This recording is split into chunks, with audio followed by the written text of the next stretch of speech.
De plus en plus, le rêve d'obtenir sa carte d'identité nationale en RDC, promesse ferme du chef de l'État Félix-Antoine Tshisekedi à son peuple, est en train de prendre corps grâce à l'implication du patron de la territoriale et de la sécurité, Maître Peter Kazadi. Monsieur le vice-premier ministre et ministre de l'Intérieur, secrétaire...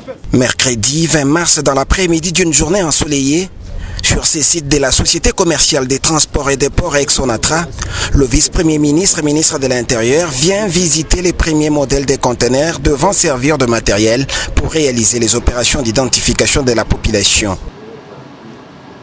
Depuis la cérémonie d'octroi de la première carte d'identité nationale au président Félix Tshisekedi, la population n'a fait que trop attendre, tout en annonçant pour bientôt le lancement des opérations de l'identification de masse à travers les 24 communes de Kinshasa. Le vice-premier ministre et ministre de l'Intérieur justifie le retard par le fait de plusieurs contraintes dans le processus de la mise en œuvre de ces prestigieux projets. Oui, je comprends l'impatience de la population, puisque ça fait des années qu'ils n'ont pas leur carte d'identité, ce qui fait la fierté d'appartenir à une nation. Mais je dois ici rassurer que le processus était un peu long, mais laborieux. Nous l'avons commencé au mois de juin.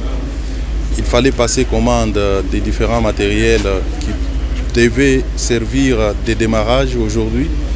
J'ai le bonheur d'annoncer à la population que tous les matériels pour les 24 communes de la ville de Kinshasa sont présents à Kinshasa. Aujourd'hui, je vais valider les modèles de conteneurs. Je pense que dans les tout prochains jours, une opération d'enregistrement de masse va être lancée et chacun des Congolais pourra cette fois-là avoir sa carte.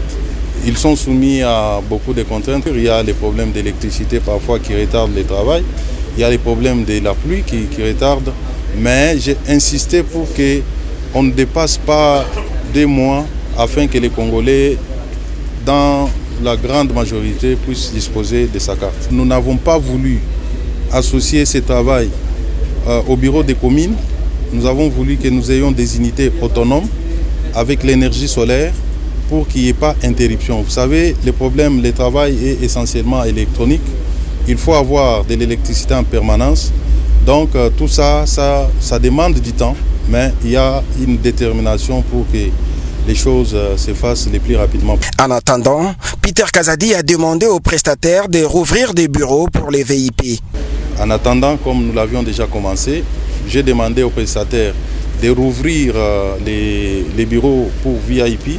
Il y aura un bureau au niveau du centre financier, mais également au sein de mon ministère, en attendant que les conteneurs soient déployés pour l'ensemble de la masse. À noter que cette démarche devra à coup sûr aboutir à l'identification de tous les Congolais qui auront des cartes d'identité.